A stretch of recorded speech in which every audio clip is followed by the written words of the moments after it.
नमस्कार आप सभी का एक बार फिर से स्वागत करते हैं आपके अपने यूट्यूब चैनल सरकारी गाइड पर। आज हम बात करेंगे इंडिया जीके के प्रैक्टिस सेट नंबर 3 की, जो कि हमने Haryana police, city mains, group D और साथ साथ हरियाणा के जो भी एसएससी के एग्ज़ाम हैं, यानी एचएसएससी के द्वारा जो भी एग्ज़ाम कंडक्ट करवाते हैं, उन सभी के लिए यह क्लास बहुत ही इम्पोर्टेंट रहेगी। अगर आप चैनल पर नए हैं तो चैनल को सब्सक्राइब कर लीजिए, ताकि जो भी हम वीडियो अपलोड करें तो आपको सबसे पहले मिल सके। अगर वीडियो पसंद आए तो वीडियो को लाइक कर देना, अपने दोस्तों के साथ भी शेयर कर देना। तो चलिए बिना किसी देरी के साथ आज के प्रैक्टिस सेट नंबर 3 की शुरुआत करेंगे। जानेंगे कि कौन कौन से इंपॉर्टेंट क्वेश्चन बनते हैं, जो कि पीछे और आगे आने वाले एग्जामों के लिए महत्वपूर्ण रहेंगे। तो चलिए बिना किसी देरी के साथ आज के प्रैक्टिस सेट नंबर 3 की शुरुआत करते हैं। आज का पहला क्वेश्चन है, हरित क्रांति के दौरान कौन सी नई कृषि पद्धति शुरू की गई थी। हरित क्रांति की बात करें तो यह 1951 से शुरू हुई थी और इसमें कौन सी नई कृषि पद्धति की शुरुआत की गई थी। तो आपके सामने इसके 4 ऑप्शन दिए हैं और इस क्वेश्चन के सही जवाब की बात करें तो इसका सही जवाब रहने वाला है ऑप्शन नंबर 3, यानी आधुनिक सिंचाई तकनीकों का उपयोग किया गया था। यानी हरित क्रांति में जो सिंचाई की तकनीकें थी उनमें थोड़ा सा बदलाव किया गया था, तो इसी के लिए यह नई कृषि पद्धति लागू की गई थी। तो सही जवाब हो जाएगा ऑप्शन नंबर 3, आधुनिक सिंचाई तकनीकों का उपयोग किया गया था हरित क्रांति के दौरान। चलिए आगे बढ़ते हैं और बात करते हैं अगले क्वेश्चन पर। क्वेश्चन नंबर 2 है, पूछा है गुजरात के कच्छ में रण, यानी कच्छ में जो रण उत्सव होता है वह किस माह में शुरू होता है। यह भी पूछा जा सकता है कि रण उत्सव कहाँ मनाया जाता है, तो यह गुजरात के कच्छ क्षेत्र में मनाया जाता है। और इस क्वेश्चन ने पूछा है यह कौन से माह में शुरू होता है। तो आपके सामने 4 ऑप्शन है और इस क्वेश्चन के सही जवाब की बात करें तो इसका सही जवाब रहेगा ऑप्शन नंबर 1, यानी रण उत्सव नवंबर महीने में मनाया जाता है। यानी अंग्रेजी कैलेंडर के अनुसार 11वें महीने में यानी नवंबर में रण उत्सव की शुरुआत हो जाती है। तो सही जवाब हो जाएगा ऑप्शन नंबर 1, नवंबर में। चलिए आगे बढ़ते हैं और बात करते हैं अगले क्वेश्चन की। अगला क्वेश्चन है क्वेश्चन नंबर 3, पूछा है 2011 की जनगणना के अनुसार किस राज्य में पुरुष एवं महिला साक्षरता दर में अंतर सबसे अधिक है। तो 2011 के अनुसार कौन से राज्य में महिला और पुरुष में साक्षरता दर में सबसे अधिक अंतर है। तो आपके सामने 4 ऑप्शन दिए हैं और इसका सही जवाब है ऑप्शन नंबर 3, यानी राजस्थान की। और राजस्थान में जो महिला और पुरुष है उनमें साक्षरता में सबसे ज़्यादा अंतर है। यह क्वेश्चन दिल्ली पुलिस 2023 में पूछा गया था, जिसमें इसका उत्तर उन्होंने बिहार माना था और हमारे ऑब्जेक्शन लगाने के बाद इसका उत्तर उन्होंने राजस्थान कर दिया गया था। तो आप अगर आपके यह क्वेश्चन आए तो आप इसमें हमेशा राजस्थान को ही प्रायोरिटी देना, क्योंकि सबसे ज़्यादा अंतर इसी में है। तो इसका सही जवाब हो जाएगा ऑप्शन नंबर 3, राजस्थान में। जबकि बिहार की बात करें तो यहाँ पर साक्षरता दर सबसे कम है। तो चलिए आगे बढ़ते हैं और बात करते हैं नेक्स्ट क्वेश्चन की। अगला क्वेश्चन है क्वेश्चन नंबर 4, पूछा है प्रधानमंत्री की अध्यक्षता में केंद्रीय मंत्रिमंडल ने अक्टूबर 2024 में संधारणीय कृषि को बढ़ावा देने और आत्मनिर्भरता के लिए खाद्य सुरक्षा हासिल करने के लिए किस योजना को स्वीकृत किया था। तो पूछा है प्रधानमंत्री की अध्यक्षता में केंद्रीय मंत्रिमंडल ने कृषि के लिए कौन सी योजना को स्वीकृति दी थी। तो आपके सामने 4 ऑप्शन हैं और इसके सही जवाब की बात करें तो इसका सही जवाब रहने वाला है ऑप्शन नंबर 2, यानी पीएम राष्ट्रीय कृषि विकास योजना की शुरुआत अक्टूबर 2024 में प्रधानमंत्री के द्वारा की गई थी, जिसमें हमें कृषि को बढ़ावा देना और आत्मनिर्भर बनने के लिए इसका उपयोग यानी इसका लक्ष्य रखा गया था। तो सही जवाब है ऑप्शन नंबर 2, पीएम राष्ट्रीय कृषि विकास योजना की स्वीकृति दी गई थी। चलिए आगे बढ़ते हैं और बात करते हैं नेक्स्ट क्वेश्चन पर। अगला क्वेश्चन है क्वेश्चन नंबर 5, जनगणना 2011 के अनुसार निम्नलिखित में से किस उत्तरी राज्य की साक्षरता दर सबसे अधिक है। यानी नॉर्थ में पूछा है कौन से राज्य की साक्षरता दर सबसे अधिक है। तो आपके सामने 4 ऑप्शन दिए हैं और 5 नंबर क्वेश्चन के आंसर की बात करें तो इसका सही जवाब रहेगा ऑप्शन नंबर 4, यानी हिमाचल प्रदेश की साक्षरता दर नॉर्थ में जो इन राज्य दिए हैं उनमें सबसे अधिक है। तो सही जवाब रहेगा ऑप्शन नंबर 4, हिमाचल प्रदेश की। चलिए आगे बढ़ते हैं और बात करते हैं आज के क्वेश्चन नंबर 6 की। पूछा है जल में निलंबित ठोस पदार्थों की बढ़ी हुई सांद्रता तथा उनका तली पर जमा होना जहाँ वह अवांछनीय होते हैं किस प्रकार का जल प्रदूषण उत्पन्न करता है। तो आपके सामने 4 ऑप्शन दिए हैं और पूछा है कि वह कौन से प्रकार का जल प्रदूषण उत्पन्न करते हैं। तो 6 नंबर क्वेश्चन की बात करें तो इसका सही जवाब हो जाएगा ऑप्शन नंबर 2, यानी गाद जैसी जल प्रदूषण उन्हें उत्पन्न करते हैं। यानी जो मिट्टी में नीचे की ओर अवांछनीय पदार्थ रह जाते हैं जिससे जल प्रदूषण होता है तो उसे हम गाद कह सकते हैं। यानी दलदली भूमि होती है उसका यहाँ पर बात की गई है। तो सही जवाब हो जाएगा ऑप्शन नंबर 2, गाद में। चलिए आगे बढ़ते हैं और बात करते हैं आज के क्वेश्चन नंबर 7 की। पूछा है भारत सरकार अधिनियम 1935 ने संघ, केंद्र सरकार और प्रांतों के बीच शक्तियों के विभाजन की कितनी सूचियां प्रदान की है। यानी भारत सरकार अधिनियम 1935 के अनुसार जो सूचियां जिसमें संघ और प्रांतों के बीच शक्तियों का बंटवारा किया गया है तो उसमें कुल कितनी सूचियों को शामिल किया है। तो आपके सामने 4 ऑप्शन है और इसमें से सही जवाब की बात करें तो इसका सही जवाब हो जाएगा ऑप्शन नंबर 3, यानी उन्होंने 3 सूचियों की बात की गई है।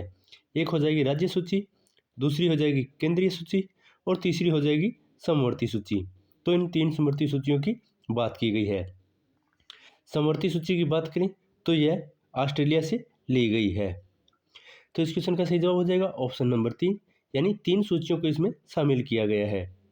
चलिए आगे बढ़ते हैं और बात करते हैं आज के क्वेश्चन नंबर 8 की। पूछा है भारत में प्रमुख फसलों के लिए न्यूनतम समर्थन मूल्य यानी एमएसपी के संबंध में 2018 और 19 के केंद्रीय बजट में कौन सा पूर्व निर्धारित सिद्धांत घोषित किया गया था। तो उनमें से कौन सा पूर्व निर्धारित सिद्धांत घोषित किया गया था केंद्र में बजट के। तो आपके सामने 4 ऑप्शन है और इसका सही जवाब है ऑप्शन नंबर 2, यानी उत्पादन लागत को 1.5 गुना करना जो उनका लक्ष्य रखा गया था। यानी एमएसपी पर जो भी फसल बेची जाएगी जो वह मूल्य चल रहा है उसे वहाँ के 1.5 गुना पर खरीदा जाएगा। तो यहाँ पर इसका निर्धारण किया गया था। तो इस क्वेश्चन का सही जवाब हो जाएगा ऑप्शन नंबर 2, उत्पादन लागत को 1.5 गुना करना। चलिए आगे बढ़ते हैं और बात करते हैं आज के क्वेश्चन नंबर 9 की। क्वेश्चन नंबर 9 में पूछा है भारत का महान न्यायवादी डैश को कानूनी सलाह प्रदान करता है। तो पूछा है भारत का महान न्यायवादी किसको कानूनी सलाह प्रदान कर सकता है। तो आपके सामने 4 ऑप्शन है और इसका सही जवाब है यानी संघ सरकार को भारत का महान न्यायवादी अपनी कानूनी सलाह प्रदान कर सकता है। तो इस क्वेश्चन का सही जवाब रहेगा ऑप्शन नंबर 4, संघ सरकार को। आगे बढ़ेंगे और बात करेंगे आज के क्वेश्चन नंबर 10 की। क्वेश्चन नंबर 10 है अंतर्राष्ट्रीय हॉकी मैच में मैदान की मानक चौड़ाई कितनी होती है। तो यहाँ पर चौड़ाई की बात की गई है कि हॉकी के मैदान की चौड़ाई कितनी होती है। तो आपके सामने 4 ऑप्शन है 45 मीटर, 60 मीटर, 50 मीटर और 55 मीटर। तो बात करते हैं हॉकी की चौड़ाई की मैदान की तो वह 55 मीटर होती है। तो इसका सही जवाब हो जाएगा ऑप्शन नंबर 4, यानी 55 मीटर हॉकी के मैदान की चौड़ाई होती है। चलिए आगे बढ़ते हैं और बात करते हैं अगले क्वेश्चन की। अगला क्वेश्चन है क्वेश्चन नंबर 11। पूछा है विष्णु पुराण के अनुसार चंद्रगुप्त मौर्य की माता कौन थी। तो पूछा है चंद्रगुप्त मौर्य की माता कौन थी विष्णु पुराण के अनुसार। आपके सामने 4 ऑप्शन है और इस क्वेश्चन के सही जवाब की बात करें तो इसका सही जवाब रहेगा ऑप्शन नंबर 2, यानी मुर्रा एक शिकारी की पुत्री थी। तो चंद्रगुप्त मौर्य की माता का नाम बात करें तो उनका नाम मुर्रा था और वह एक शिकारी की पुत्री थी। तो इसका सही जवाब हो जाएगा ऑप्शन नंबर 2। चलिए आगे बात करेंगे नेक्स्ट क्वेश्चन की। अगला क्वेश्चन रहेगा क्वेश्चन नंबर 12। क्वेश्चन नंबर 12 की बात करें तो इसमें पूछा है टाइम्ड आउट नियम किस खेल में लागू होता है। यानी टाइम आउट का जो टाइम्ड आउट हो जाता है तो वह नियम किस खेल में लागू होता है। तो आपके सामने 4 ऑप्शन है और इसका सही जवाब है ऑप्शन नंबर 4, यानी यह क्रिकेट में उपयोग किया जाने वाला शब्द है जिसे टाइम आउट के नाम से जाना जाता है। तो इस क्वेश्चन का सही जवाब है ऑप्शन नंबर 4, क्रिकेट में इस शब्द का प्रयोग किया जाता है। चलिए आगे बढ़े और बात करेंगे आज के क्वेश्चन नंबर 13 की। क्वेश्चन नंबर 13 में पूछा है कृष्णा जिले के कुचेलापुरम गांव में किस शास्त्रीय नृत्य शैली की उत्पत्ति हुई है। तो आपके सामने 4 ऑप्शन है और पूछा है कुचेलापुरम गांव में कौन से शास्त्रीय नृत्य की उत्पत्ति हुई है। तो इस क्वेश्चन के सही जवाब की बात करें तो इसका सही जवाब रहेगा ऑप्शन नंबर 1 यानी कुचिपुड़ी, जो कि ओडिशा का एक शास्त्रीय नृत्य है जिसका कृष्णा जिले के कुचेपलव गांव से संबंध है। तो इसकी उत्पत्ति कुचेलापुरम गांव से हुई है। तो इसका सही जवाब हो जाएगा ऑप्शन नंबर 1 कुचिपुड़ी शास्त्रीय नृत्य का। चलिए आगे बढ़ेंगे और बात करेंगे आज के क्वेश्चन नंबर 14 की। पूछा है पद्मश्री मुकुंद नायक को निम्नलिखित में से किस श्रेणी के लिए संगीत नाटक अकादमी पुरस्कार 2017 से सम्मानित किया गया था। यानी मुकुंद नायक को कौन सी श्रेणी के लिए संगीत नाटक अकादमी पुरस्कार 2017 से सम्मानित किया गया था। तो आपके सामने 4 ऑप्शन है और इसका सही जवाब है ऑप्शन नंबर 3 यानी लोक संगीत के लिए उन्हें संगीत नाटक अकादमी पुरस्कार 2017 से सम्मानित किया गया था। तो इसका सही जवाब हो जाएगा ऑप्शन नंबर 3 लोक संगीत के लिए। चलिए आगे बढ़ते हैं और बात करते हैं आज के क्वेश्चन नंबर 15 की। क्वेश्चन नंबर 15 में पूछा है भारत में प्रथम पंचवर्षीय योजना कब शुरू की गई थी। तो आपके सामने 4 ऑप्शन है और बताना है कि पहली पंचवर्षीय योजना कब शुरू की गई थी। तो इसका सही जवाब रहेगा ऑप्शन नंबर 1 यानी 1951 में प्रथम पंचवर्षीय योजना की शुरुआत की गई थी। वहीं 1951 की बात करें तो इसमें प्रथम एशियाई खेलों की भी शुरुआत की गई थी। ये दोनों इंपॉर्टेंट क्वेश्चन है कि प्रथम पंचवर्षीय योजना की शुरुआत कब की गई थी और प्रथम एशियाई खेलों की शुरुआत कब की गई थी। तो इन दोनों का जवाब 1951 है। चलिए आगे बढ़ते हैं और बात करते हैं नेक्स्ट क्वेश्चन की। अगला क्वेश्चन है क्वेश्चन नंबर 16। पूछा है निम्नलिखित में से क्या सामान्यतः नदी के ऊपरी भाग में बनता है। यानी नदी के ऊपरी भाग में क्या बनता है इसके बारे में पूछा है।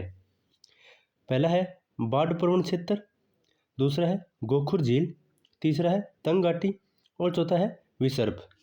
तो नदी के ऊपरी भाग में क्या बनता है उसके बारे में पूछा है। तो आपके सामने 4 ऑप्शन थे और इसका सही जवाब हो जाएगा ऑप्शन नंबर 3 यानी तंग घाटी का निर्माण होता है नदी के ऊपरी भाग में। तो इस क्वेश्चन का सही जवाब है ऑप्शन नंबर 3 तंग घाटी। चलिए आगे बढ़ते हैं और बात करते हैं आज के क्वेश्चन नंबर 17 की। इसमें पूछा है भारत की राष्ट्रपति द्रौपदी मुर्मू पहले डैश की राज्यपाल थी।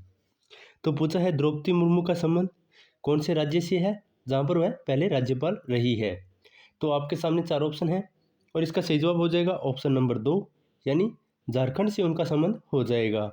यानी द्रौपदी मुर्मू राष्ट्रपति बनने से पहले झारखंड राज्य की राज्यपाल रही है। तो इस क्वेश्चन का सही जवाब है ऑप्शन नंबर 2 झारखंड की। चलिए आगे बढ़ते हैं और बात करते हैं क्वेश्चन नंबर 18 की। इसमें पूछा है भारतीय राष्ट्रीय कांग्रेस के किस अधिवेशन के दौरान भारत छोड़ो प्रस्ताव पारित किया गया था। तो भारत छोड़ो प्रस्ताव कौन से अधिवेशन में पारित किया गया था। तो आपके सामने 4 ऑप्शन है और इसका सही जवाब है ऑप्शन नंबर 4 यानी मुंबई के अधिवेशन में भारतीय राष्ट्रीय कांग्रेस के अधिवेशन के दौरान भारत छोड़ो प्रस्ताव पारित किया गया था। तो इस क्वेश्चन का सही जवाब है ऑप्शन नंबर 4 मुंबई अधिवेशन के दौरान। आगे बढ़ते हैं और बात करते हैं आज के क्वेश्चन नंबर 19 की। पूछा है विल्बोर्ड स्नेल का कौन सा नियम विज्ञान में सबसे महत्वपूर्ण योगदान है। तो विल्बोर्ड स्नेल की बात करें तो उनका कौन सा नियम विज्ञान में सबसे महत्वपूर्ण योगदान रखता है।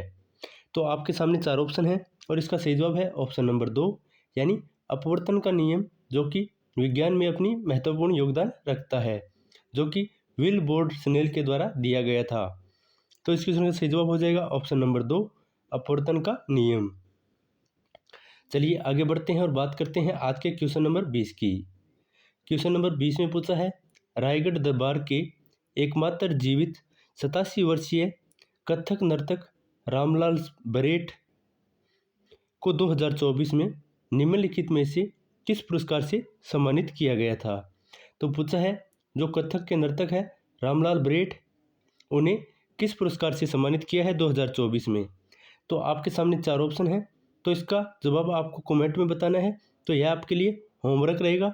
उम्मीद है आप सभी इसका जवाब देंगे और आपका प्रैक्टिस सेट कैसा लगा है कमेंट में ज़रूर बताएं।